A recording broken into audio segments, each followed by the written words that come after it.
ভার্সিটির ত্রিপলি ডিপার্টমেন্টের কয়েকজন শিক্ষার্থী এসেছিল, 4 জন শিক্ষার্থী, তারা ফুটপাতে দাঁড়িয়েছিল। তাদেরকে সত্য বলছে, তারা সরছে সরবার তারা বলছে ফুটপাতে, ভাই ফুটপাতে তো দাঁড়ানোরই জায়গা, ফুটপাতে আপনারা দোকান দিচ্ছেন কেন? তখন ইনস্ট্যান্ট বলছে ফুটপাত চোদাস না যা, এই কথা যখন বলছে ভাই আপনি মুখের ভাষা খারাপ পান করতেছেন, ইনস্ট্যান্ট 6-7 জন মিলে তার গায়ে হাত তোলে, তার হাত পর্যন্ত ভেঙে গেছে, তাকে রাস্তায় ফেলে বন্ধ মারে, একজন নাক ফেটে দিচ্ছে, হাত ভেঙে গেছে। একজন ভার্সিটির গায়ে কিভাবে হাত তোলার সাহস পায় সব ফুটপাত দোকান?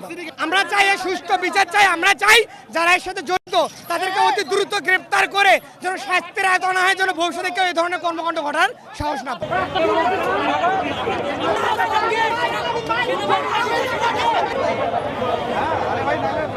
আমাদের ডিপার্টমেন্টের বড় ভাই বলেছে আমরা এখানে কেন চলবো, ফুটপাতের জায়গা কি কিনে নিয়েছেন নাকি?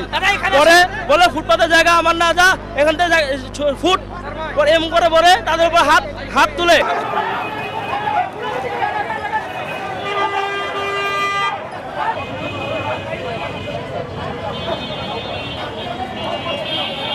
মারামারির বিচারের জন্য আমরা এখানে এসেছিলাম, এসে আমরা রাস্তার এক সাইডের মধ্যে দাঁড়িয়ে আমরা দোকানকে সেভ করতেছিলাম।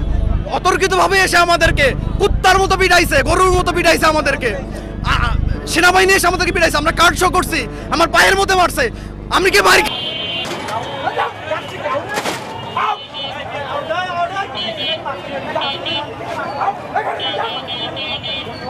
সেনাবাহিনীকে বলে আমরা স্টুডেন্ট, আমাদের জার্সি আছে, আমাদের আইডি কার্ড পকেটে আছে, কোনো কথা শুনে নাই। আমি রিক্সার ধাক্কা লেগে পড়ে গেছি, আর পেছন থেকে ওইভাবে মার শুরু করছে। হাতের অবস্থা দেখেন, পায়ের অবস্থা দেখেন।